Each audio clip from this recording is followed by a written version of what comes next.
Olá, tudo bem? Um prazer imenso estar com você aqui mais uma vez. Você que nos enche de prestígio com a sua audiência aqui na TV Alerj. Está começando mais um Você Pode, direto do estúdio da Rádio Alerj para a TV Alerj, não só no canal 10.2 da sua UHF, como também no canal 12 da TV Claro Net. E você pode nos acompanhar também no canal da TV Alerj no YouTube. Bom, a economia vive um momento de transformações muito importantes, né? Impulsionadas por inovação, reindustrialização e novas dinâmicas globais.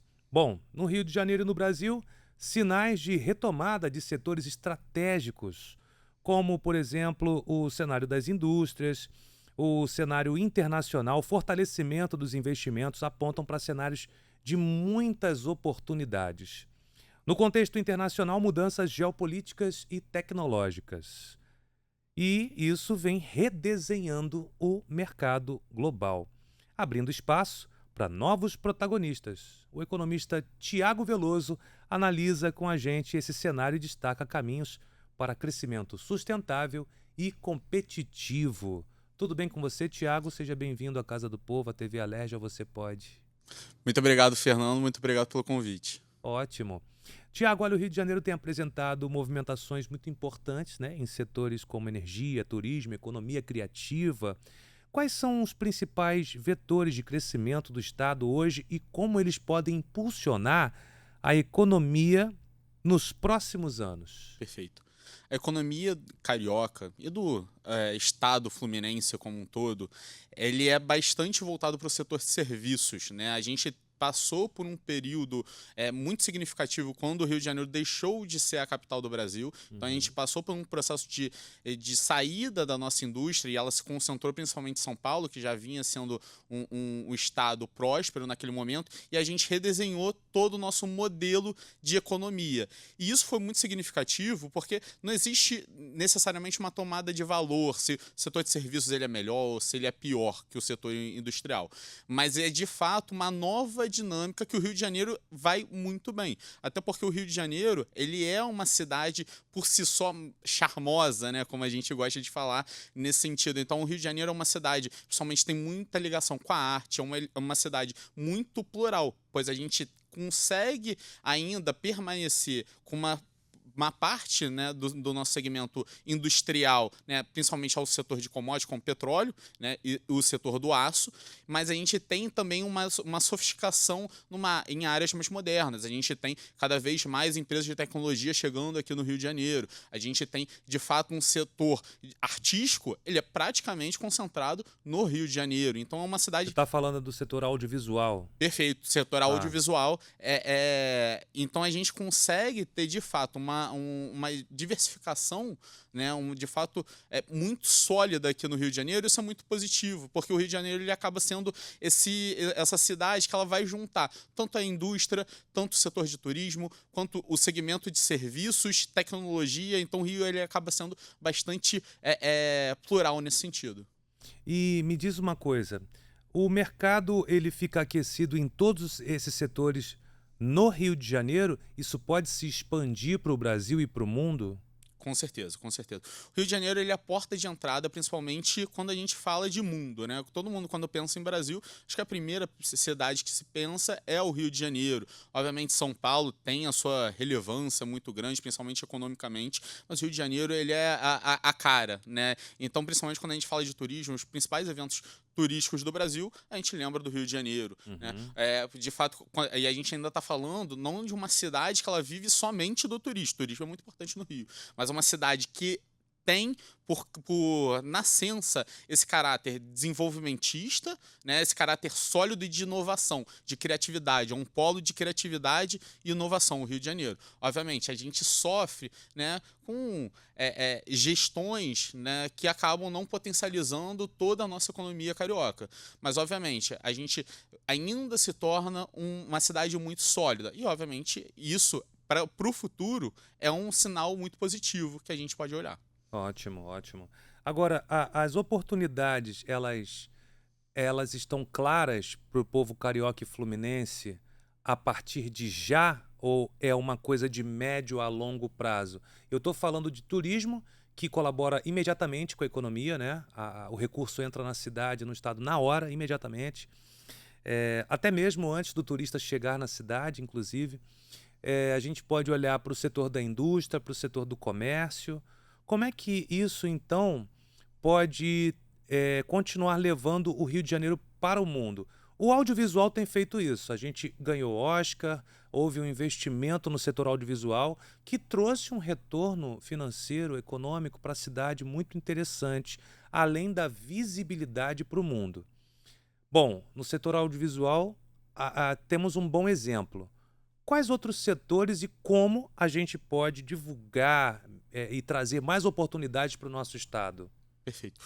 O Rio de Janeiro, até por ser esse polo, né, de atração, de fato, de muitos turistas, ele é muito importante a gente reinserir, principalmente no setor de tecnologia, setor de criatividade. Interessante. Então, existe já projetos onde o Rio está cada vez mais imerso no novo modelo de serviços, que obviamente é um modelo muito mais digital, muito mais online, globalizado, né? Então, a gente sai de uma cidade, né, que está muito acostumada, até por característica populacional, né? A nossa população ela é muito idosa, né? A gente tem o Rio de Janeiro é o estado com a maior população idosa do Brasil em percentual. Né, obviamente, em volume absoluto é São Paulo, mas em percentual a gente seria o estado mais velho aqui E do tende a Brasil. crescer isso aí, né? Exato, e isso cada vez mais vem crescendo.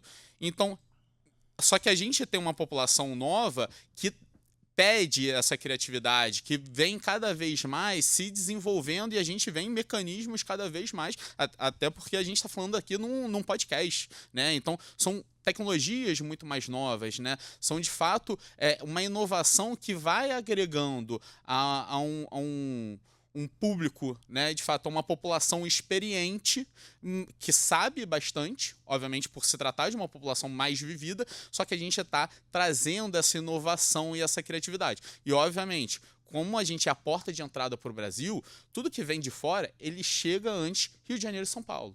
Então, chegando antes Rio de Janeiro e São Paulo, a gente consegue espalhar e a gente consegue ser vanguarda nisso. Então, isso é muito importante. O Rio de Janeiro é uma cidade estratégica e o estado como um todo é estratégico, de fato, para a gente tomar a iniciativa e a gente liderar qualquer desenvolvimentismo tecnológico aqui do Brasil. A gente não deixar só para São Paulo. Ótimo. Agora, o Rio de Janeiro recentemente tem tomado vamos dizer assim, é delicado falar sobre isso, né? O que aconteceu, adjetivar isso, porque aí eu vou estar colocando a minha opinião, mas os royalties do petróleo agora, né, tiveram, mais uma vez, aconteceu isso com o pré-sal, quando resolveram jogar para o Senado Federal decidir essa divisão dos royalties do petróleo.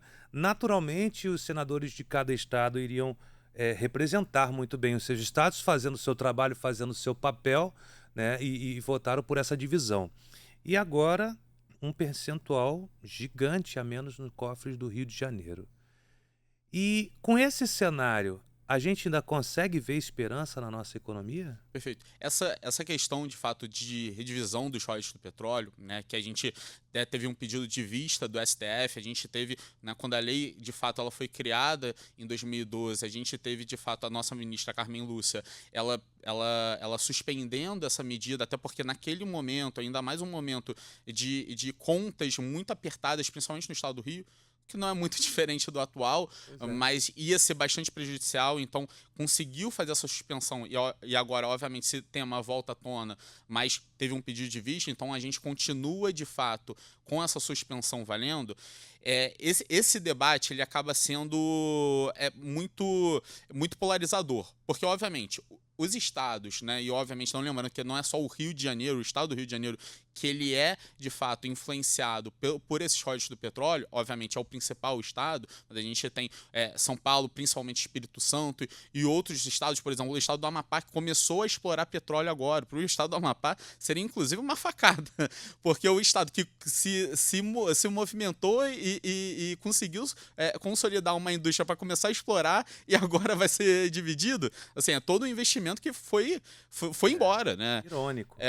Mas isso, obviamente, quando a gente fala, né, dessa redistribuição de royalties, é bom lembrar que a União ela já recebe um valor considerável Sim. desses royalties. Então, o valor que vai para os municípios e para o Estado das regiões produtoras, ele é de fato um valor justo quando a gente fala, porque são esses estados, esses municípios que sofrem com impacto ambiental, sofrem com impacto social, porque isso muitas vezes as pessoas não veem. Ah, pode ter algum, né? Imagina que vaze petróleo, vai ter o impacto ambiental é aquele que a gente primeiro pensa, né? É. Se tiver qualquer vazamento, vai de fato poluir, vai ter um impacto financeiro muito grande. Mas e a quantidade de pessoas que vão para esses municípios e essas cidades, que vão para trabalhar? E aí, obviamente, se eu sou uma prefeitura, eu tenho que distribuir serviços públicos para essas pessoas também. Ou seja, eu vou aumentar meu custo de saúde, meu custo com educação, transporte, segurança, com mais pessoas que estão indo lá morar. Então, eu preciso ter mais capital. Logo, então esses royalties, ele nada mais é do que uma forma justa de você redistribuir para alguém né, para um município que vai ter, de fato, impacto significativo nas suas contas públicas. E, obviamente, o Rio de Janeiro ele acabou de uma forma até não muito positiva, principalmente alguns municípios, sendo hiperdependentes disso.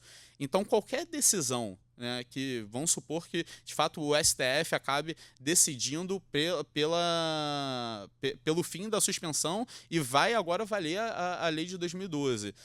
Isso, obviamente, vai ser uma facada, isso vai mexer bastante com a economia do Estado como um todo, então a gente vai ter que, de fato, ver uma nova forma de conduzir, né, as nossas contas públicas aqui no Estado, ou caso mantenha o que estava na Constituição de 88, né, que de fato defende a distribuição atual, né, como está, dos royalties, então os estados e municípios eles vão continuar recebendo esse valor.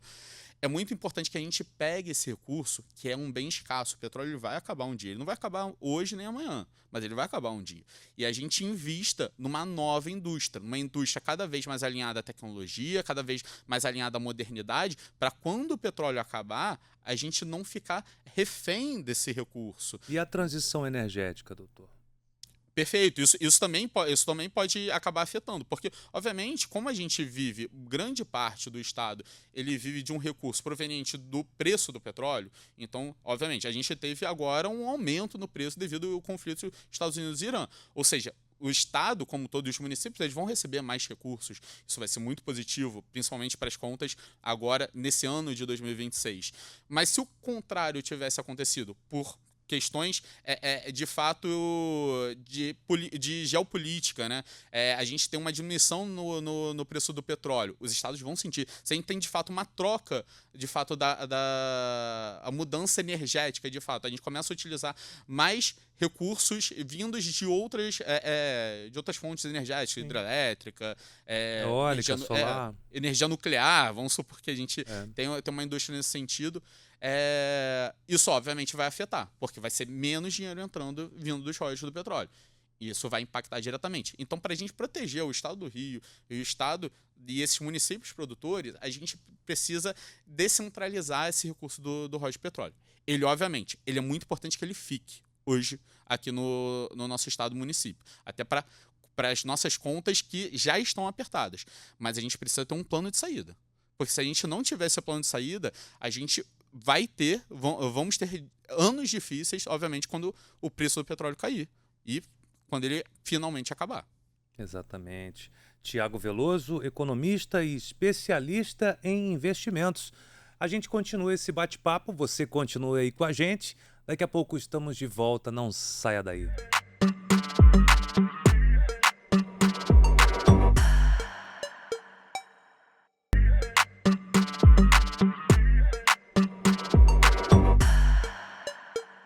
Estamos de volta com Você Pode, recebendo o especialista em economia Tiago Veloso e especialista em investimento. Economista e especialista em investimentos, né? Inclusive, a gente pode falar um pouquinho de investimentos? Com certeza. Porque as pessoas elas estão aí saindo de uma cultura de poupança muito antiga, né? Quem vem dos anos 90 sabe de tudo que passamos aí, com os overnights e tudo mais. O cenário, né? Depois, anos 2000... crise internacional. E hoje em dia, Como é que a população classe média baixa, a população simples, pode pensar no futuro? Tem como essa população das classes C e D terem uma aposentadoria melhor Perfeito. por conta própria? Perfeito. E a resposta é com certeza. Eu trabalho com investimentos, né, desde o começo da minha carreira.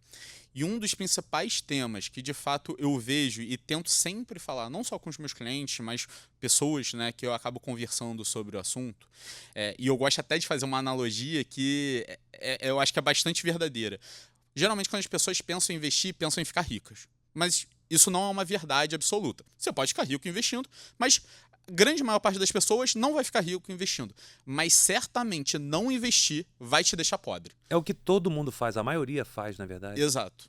Então, assim, não, por que eu falo que não investir vai te deixar pobre? Porque se você não tiver essa mentalidade de poupar e ter essa visão de longo prazo, quando você se aposentar, e obviamente isso vai chegar um momento, né, mesmo que você não se aposente no rito, de fato, de passagem de aposentadoria, o seu corpo biologicamente vai cansando. Então você vai trabalhar menos. Eu torço para todo mundo se aposentar. Mas, obviamente, a gente sabe que tem classes mais humildes que a pessoa ela acaba não conseguindo se aposentar e ela vai trabalhando até os últimos dias de vida, que acaba... Isso também é uma forma muito triste, né? Muito você triste. finalizar. A gente vê isso nas ruas frequentemente, né? Exato. E como que eu vou me proteger disso?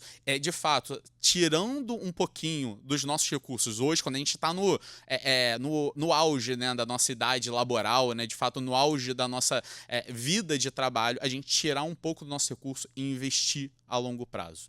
E isso é muito importante. Hoje, cada vez mais, a gente tem mais mecanismos, não só de conhecimento, de fácil acesso, a gente tem, de fato, diversos cursos, influenciadores, pessoas que conseguem ajudar a gente, né, a investir melhor. As instituições financeiras também sofisticaram nesse sentido, então elas têm profissionais para ajudar nesse sentido. Obviamente, tem muito charlatão também, sim. Então, obviamente, vai do consumidor, né? Nunca acreditar naquela conversa fácil, né? Naquela rentabilidade muito alta, né?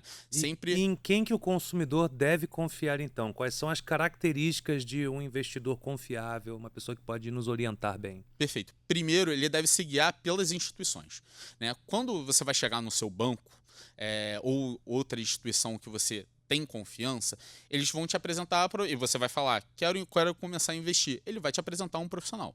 Esse profissional, ele provavelmente ele é certificado, até porque o banco ele não pode a gente tem regras sólidas, não só do Banco Central quanto da CVM, que regula a forma de atuação desses profissionais. Então ele é um profissional credenciado, ele é um profissional habilitado para isso. Ele não vai te passar nenhum produto provavelmente fora daquele ecossistema. E se ele te passar, também já. Porque eu tenho conta no banco X e geralmente esse profissional trabalhar no banco X, mas ele está aqui me mostrando investimento fora dessa plataforma, desse banco, não faz muito sentido, né? Então, obviamente, isso é uma forma da gente já ter um sinal de alerta.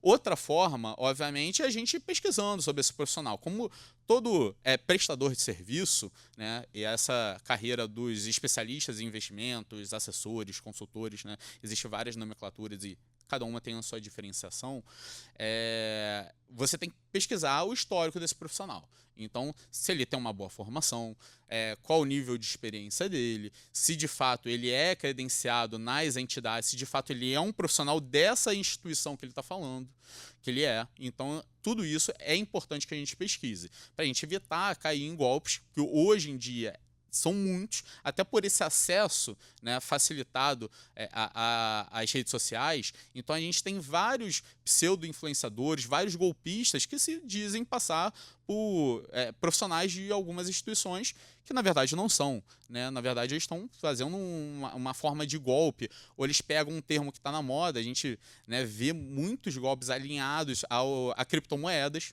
né? Que é um tema que teve bastante sucesso, principalmente por ter um crescimento muito agressivo. E, obviamente, criptomoeda não é nada errado. É uma forma alternativa, lembrando, é um investimento alternativo também. Não é um investimento simples e não é um investimento também voltado para um público conservador. Com percentual de risco alto? Muito alto, muito alto. Ele tem uma volatilidade muito alta. A volatilidade que a gente chama é esse risco. É a chance do seu dinheiro um dia. O seu dinheiro pode um dia, vamos supor que você investiu R$10, né? O seu dinheiro pode no dia seguinte estar valendo 50. Pô, maravilha. Mas ele também pode estar valendo 5, pode estar valendo 1. Você tem estômago para isso? Porque quando todo mundo está ganhando, quando o meu investimento, que eu investi 10, ganhei 50, quando eu estou ganhando, eu quero mais risco. Eu quero isso daí. Mas e quando está perdendo? E esse momento ele vai chegar. Esse momento ele vai chegar. Então, o que a gente precisa fazer? Ter uma carteira. Primeiro, conhecer o seu perfil. Eu sou uma pessoa mais conservadora. Eu tenho... o que eu devo fazer na minha carteira? Primeira coisa, reserva de emergência. Isso todo mundo tem que ter.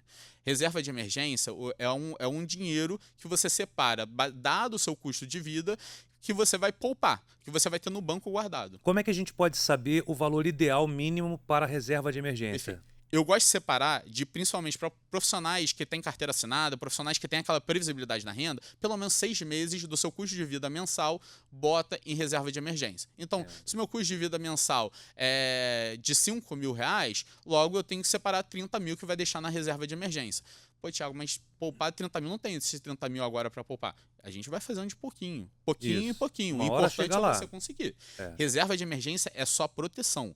Logicamente, para profissionais que não têm essa previsibilidade de renda, são profissionais autônomos, comerciante, empresário e outros prestadores de serviços, né, que têm essa flutuação significativa, de fato, nas suas despesas e na sua renda, aí eu gosto de fazer principalmente um ano. Separa um ano e meio, né, do seu custo de vida para você ter uma reserva de emergência mais gordinha.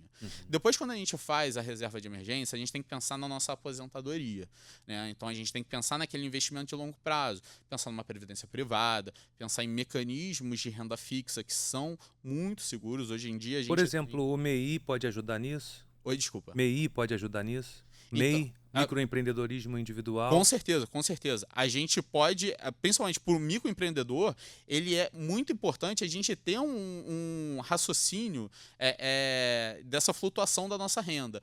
Porque, obviamente, todo empreendedor, né, ele sabe que vai ter mês que vai ter um caixa maior, vai ter mês que eu vou ter um caixa menor. Então, no mês que eu tiver um caixa menor, não é para eu diminuir meu custo de vida, até porque em muitos casos, esse diminuir o custo de vida significa se endividar, né? Obviamente, para as pessoas que elas não têm esse controle, essa educação financeira mais alinhado, de fato mais organizado, ter um mês mais fraco significa gerar uma dívida para o mês mais forte, para os meses subsequentes. Sim. Então, isso é bastante importante. Se eu tiver uma reserva, eu não preciso me endividar.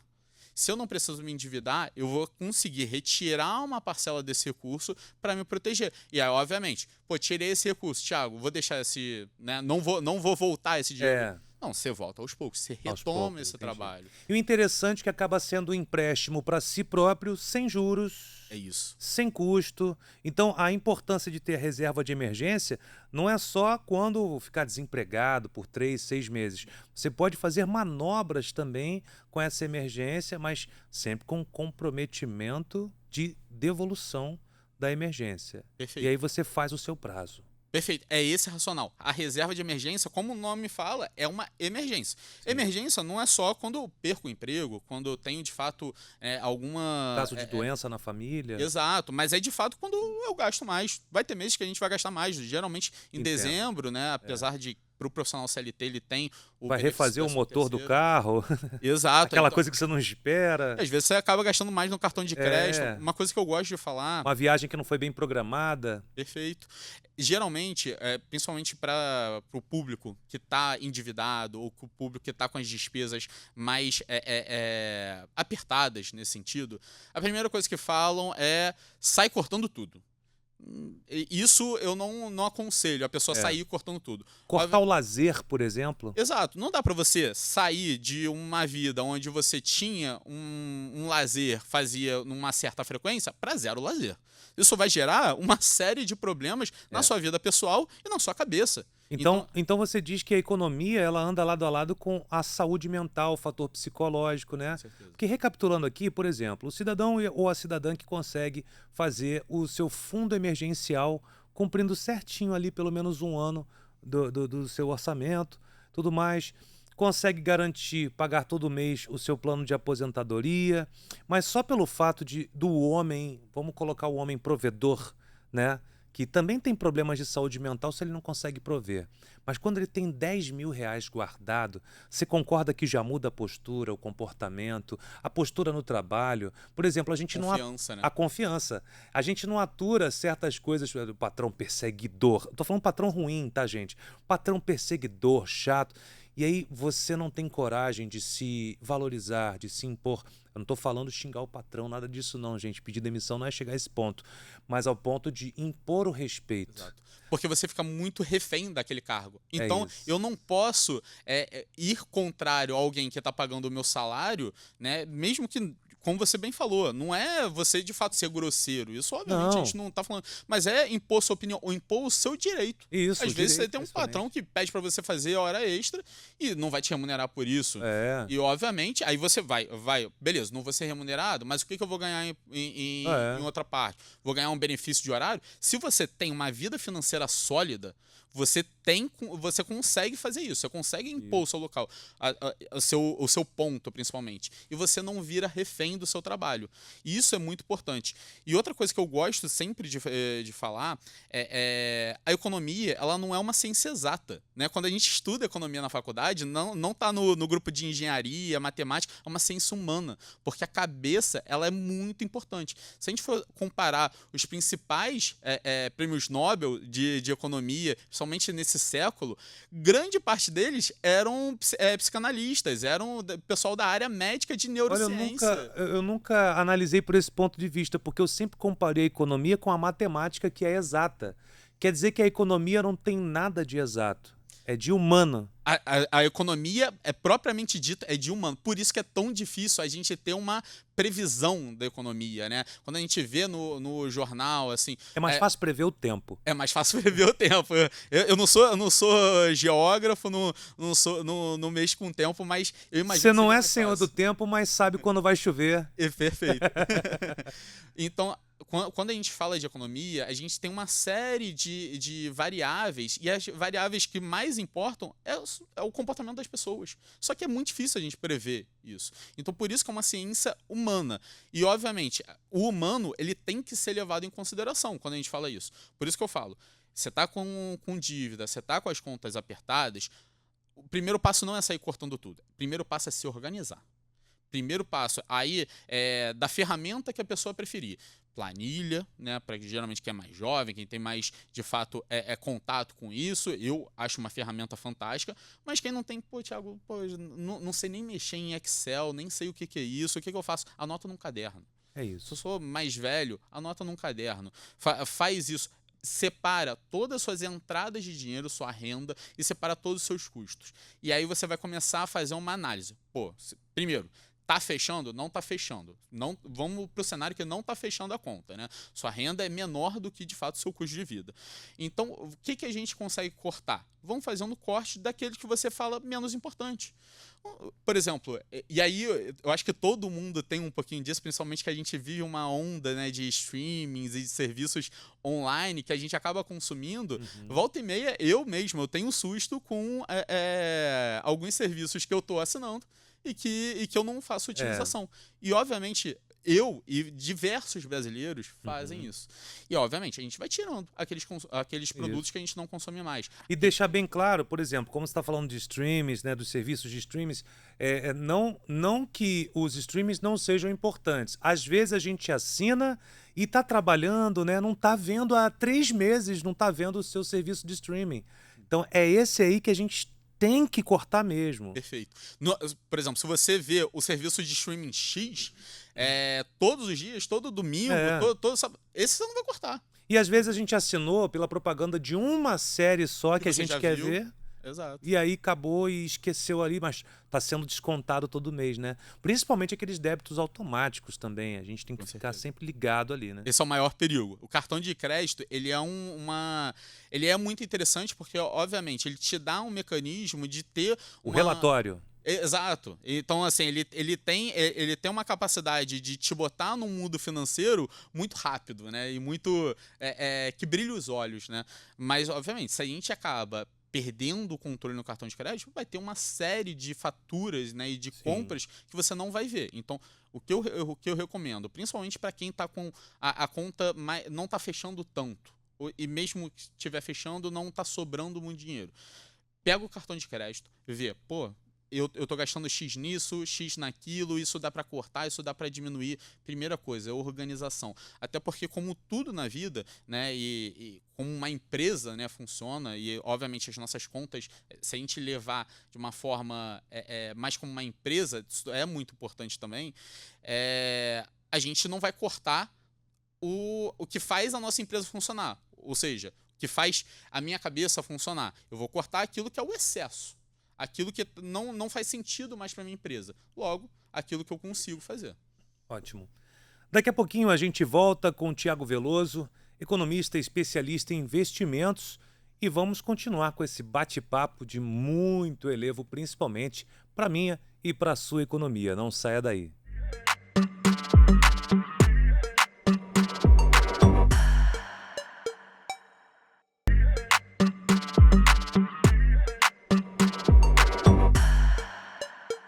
Estamos de volta com Você Pode aqui na TV Alerj, sempre dos estúdios da Rádio Alerj, com muito prazer. E você sempre nos fazendo essa companhia agradabilíssima, nos enchendo de prestígio com a sua audiência. Estamos com o Tiago Veloso, economista, especialista em investimentos. Tiago, diante de um cenário internacional marcado por transformações tecnológicas e reconfiguração das cadeias produtivas, quais as oportunidades se abrem para as economias emergentes como o Brasil? Perfeito. A gente tem aqui no Brasil, quando a gente fala de fato do cenário nacional, é uma grande oportunidade. O Brasil, eu gosto muito de comparar principalmente com os principais países, as principais economias do mundo, né? O Brasil sempre está entre as principais economias do mundo, a gente sempre está entre as 10 principais economias do mundo. Só que o Brasil, ele se encaixa num perfil muito próspero, porque a gente tem muita extensão territorial, e a gente é um país continental, Sim. com muita diversidade natural. Então, o Brasil, a gente tem petróleo, a gente tem uma grande exploração de minérios, a gente tem, que agora cada vez mais na moda, as terras raras, né? Então, a gente consegue abraçar, a gente tem uma natureza, de fato, muito próspera nesse sentido. A gente tem uma população grande, a gente tem a gente está inserido, de fato, no ambiente geopolítico de uma forma muito grande, muito relevante, né? O Brasil é o principal país da América Latina. Então, o Brasil tem de tudo para, de fato, ser um dos líderes quando a gente fala de nova economia. A gente tem players como os Estados Unidos e China, obviamente com muito protagonismo, que eles têm essas mesmas características, né? São países com muita população, são países com grande extensão territorial, e são países que são também, nesse contexto geopolítico, muito bem inseridos, né?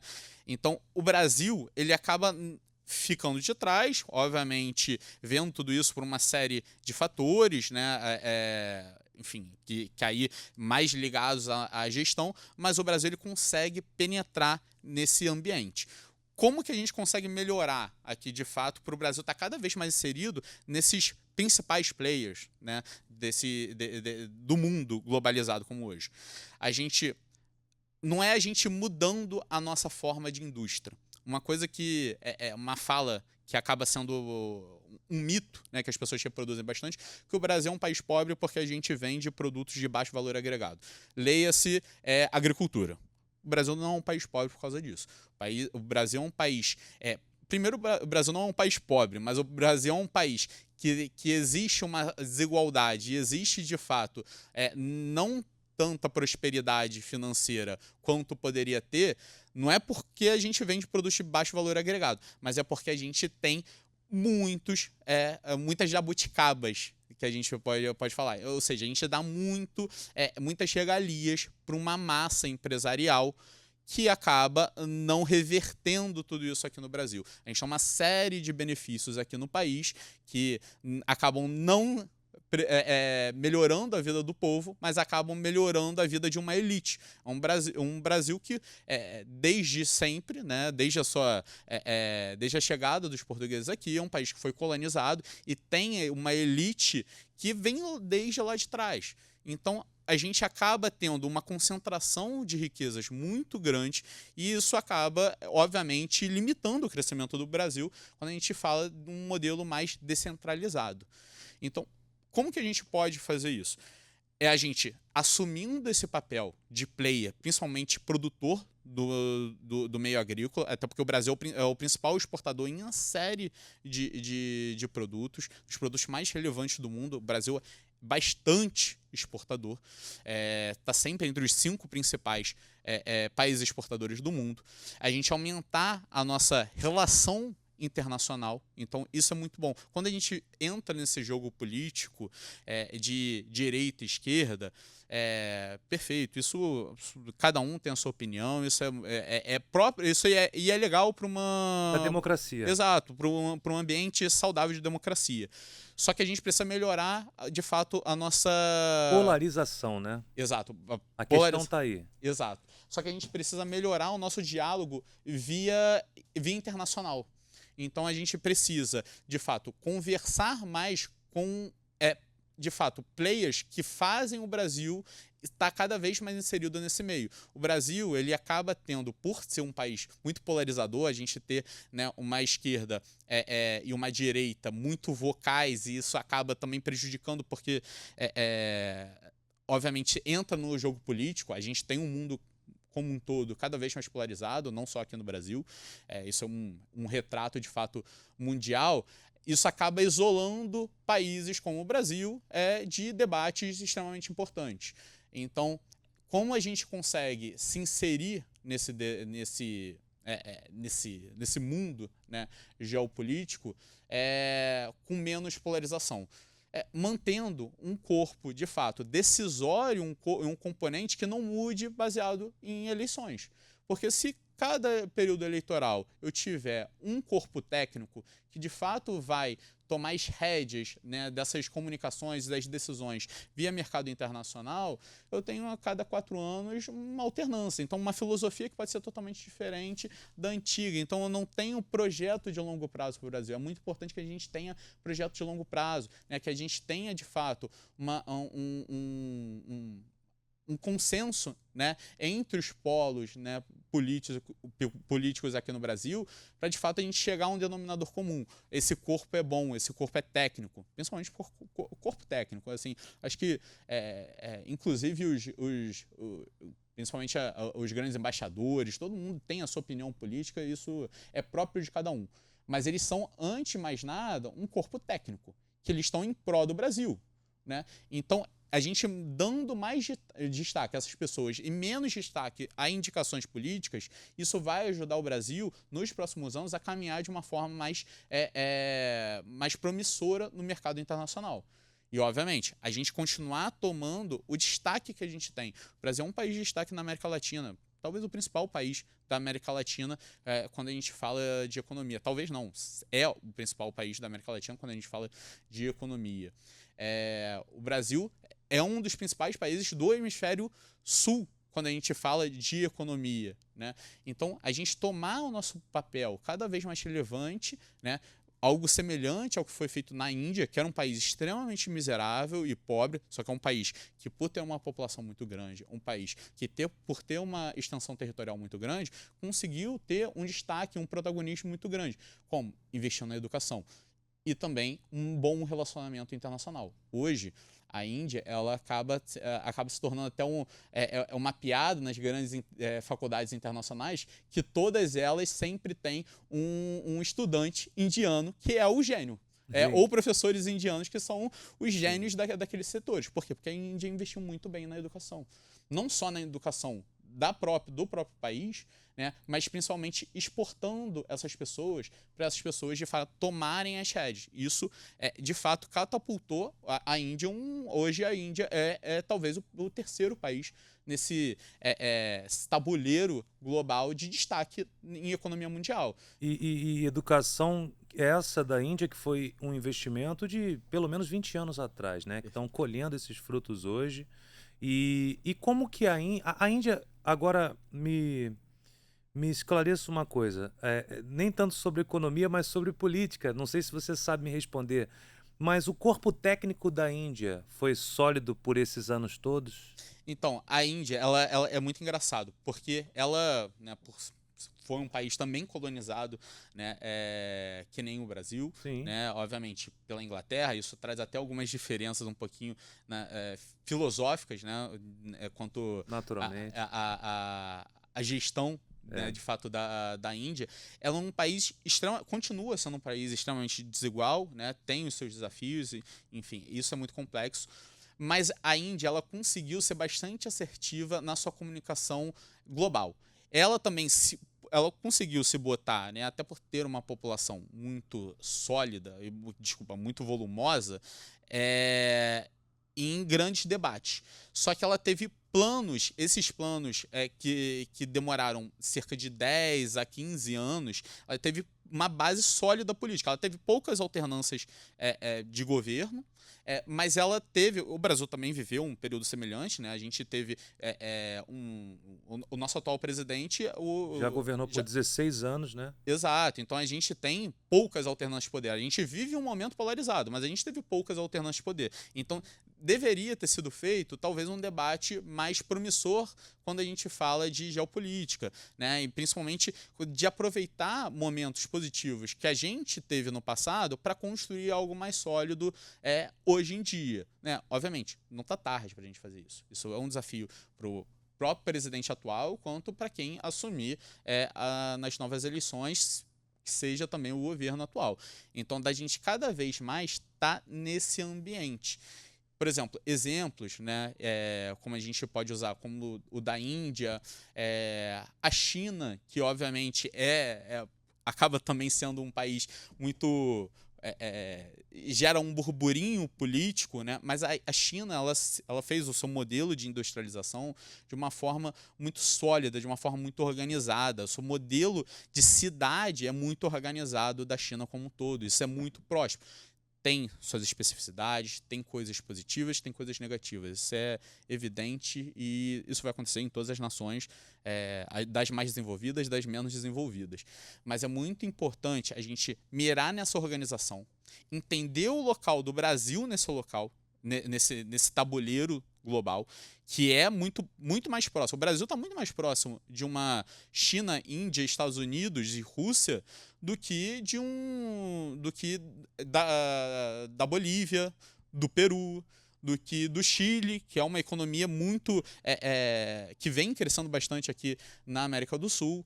Então, assim, a gente tem muito mais semelhança aos grandes players, né, globais, do que de fato a esses players emergentes que podem até vir com um bom resultado. Mas a gente tem um lugar de muito mais importância. Isso é cada vez mais importante. Só que a gente tem que impor o nosso local. Grande produtor agrícola. Isso a gente não pode abrir mão. Um país que a gente tem que ser o principal país quando a gente fala de América Latina em questão de cérebros, né? E quando eu falo questão de cérebros, né, o principal polo educacional da América Latina, que a gente ser o principal hub, né, de concentração. E quando eu falo de hub, não é só a gente formar bons profissionais. A gente tem boas faculdades aqui no Brasil, mas é manter esses profissionais aqui no Brasil, trabalhando por causas que ajudem o Brasil. E, obviamente, para isso, tem que ter uma boa valorização. Não dá para a gente pedir que essas pessoas, né, que se formaram, que são pedidas que recebem flertes do mundo todo para irem para lá, fazer suas pesquisas, de fato fazer enfim, o seu trabalho nesses países, se a gente não consegue sustentar essa pessoa aqui no Brasil. né, sustentar? É com dinheiro, é com estrutura, qualidade de vida. O Brasil é um país que sofre muito com a insegurança. E isso é uma coisa muito a ser pensada. Quando a gente fala em projeto de desenvolvimento, a segurança é muito importante. E principalmente para as pessoas, né? Na minha opinião, a segurança que mais me seduz a morar fora, né? Porque não há país mais lindo e maravilhoso do que o Brasil. Eu falo da cidade do Rio de Janeiro, mas destacando também o Nordeste do Brasil, o Norte, os Lençóis Maranhenses, o povo do Sul, o interior do estado do Rio, enfim, o Centro-Oeste do Brasil. É de uma diversidade incrível, de uma extensão territorial incrível. É uma mistura de línguas, de dialetos, de povos, de música, né? Uma enorme diversidade que certamente dá para impulsionar desde a enxada ao microfone até a caneta. Com certeza, com certeza. O Brasil ele é muito plural, né? A gente foi formado por pessoas de diversos países. Principalmente, a gente tem uma colônia japonesa e asiática muito grande, italiana, portuguesa muito grande e diversos outros países. Então, a gente é muito plural quanto a isso. O Brasil, de fato, ele é um hub muito, muito próspero nesse sentido. E bem explícito em todos os nossos sotaques, né? Com a certeza. gente acaba identificando a influência francesa e portuguesa no Rio de Janeiro, nesse S chiado, né? A influência da língua espanhola no povo gaúcho, por exemplo. Na Argentina também se fala tchê, né? E assim, no Nordeste do Brasil, a influência inglesa, devido aos portos ali, principalmente no estado da Paraíba, da onde surgiu a palavra forró, que vem de for all, né? Que a gente acabou adaptando. E do norte do Brasil, acho impressionante o carinho com a língua portuguesa. No Pará, por exemplo, tu esteves, tu estás, né? Então, assim, essa diversidade linguística do nosso Brasil continental é a prova disso. Agora, na sua opinião, Thiago, por que o Brasil ainda não se tornou uma potência mundial, sendo que ela já nasceu uma potência, principalmente com o seu povo, que é a maior potência desse lugar? Perfeito. O Brasil ele tem uma série de um problema que eu chamo de legislação, né? Não falando que as nossas leis são erradas e que elas são mal feitas, mas o Brasil a gente teve uma série de mudanças de constituição, né? Então a gente tem constituições muito recentes e a gente tem um fraco poder quando a gente fala de distrito e município. Então, o Brasil ele teve uma redivisão, né, principalmente no período da ditadura militar e pós-ditadura militar, foram divididos muitos municípios aqui no Brasil. Esse eu considero o principal problema hoje em dia. Ou seja, a gente tem municípios muito pequenos, que tem uma população muito pequena e que tem uma concentração de riqueza muito grande, só que é dinheiro público. Não é dinheiro, de fato, que vem daquela região, de indústria, de exploração de recursos naturais, enfim, de algum setor de serviço, não é nada. De fato, é dinheiro público. Então, a gente vai ter... tem muitas prefeituras que aí vão ter todo o seu corpo, né, de prefeito, vice-prefeito, vai ter os seus vereadores, vai ter os seus representantes em câmeras específicas, que para uma cidade que tem uma população de 2.000 habitantes. Só que eles recebem recursos da União de forma significativa. E aí, obviamente, isso escala para um ambiente perverso, que eu não estou nem falando de corrupção, né? Obviamente, a gente sabe que tem, né? Isso por si só é muito triste, isso danifica diretamente o Brasil como um todo. Mas mesmo naquela cidade pequena, que não há corrupção, é uma cidade que ela é voltada e ela é sustentada por dinheiro público. Essa cidade que é sustentada por dinheiro público é uma cidade que ela não consegue gerar alguma forma de sair daquela situação. Porque grande parte dos moradores ou são funcionários públicos ou ou têm cargos, né, na prefeitura.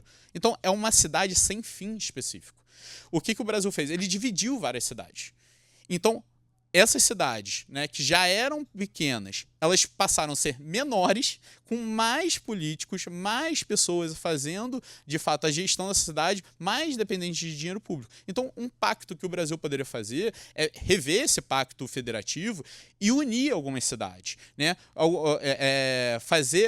Diminuir o gasto público, botar gestores, né? Isso não existe. Obviamente, teria uma reforma que teria que ser muito extensa, isso mexe com a democracia, porque a gente está falando de cidades se juntarem e prefeitos e vereadores serem depostos do seu cargo, ou pelo menos diminuir isso. Isso é um arranjo certamente que dá para fazer. E aí a gente vai começar a ter menos cidades dependendo do dinheiro público. E isso é muito importante, porque o Brasil ele se tornou, principalmente quando a gente vai para regiões mais afastadas do Centro-Oeste, do Norte, do Nordeste, a gente consegue ver isso replicando, inclusive no Sudeste e no Sul do país, mas em menor escala, dessas cidades, né, que têm um gasto público, e, por exemplo, um assunto até que entrou em pauta recentemente, é o gasto que essas cidades têm com eventos públicos, né?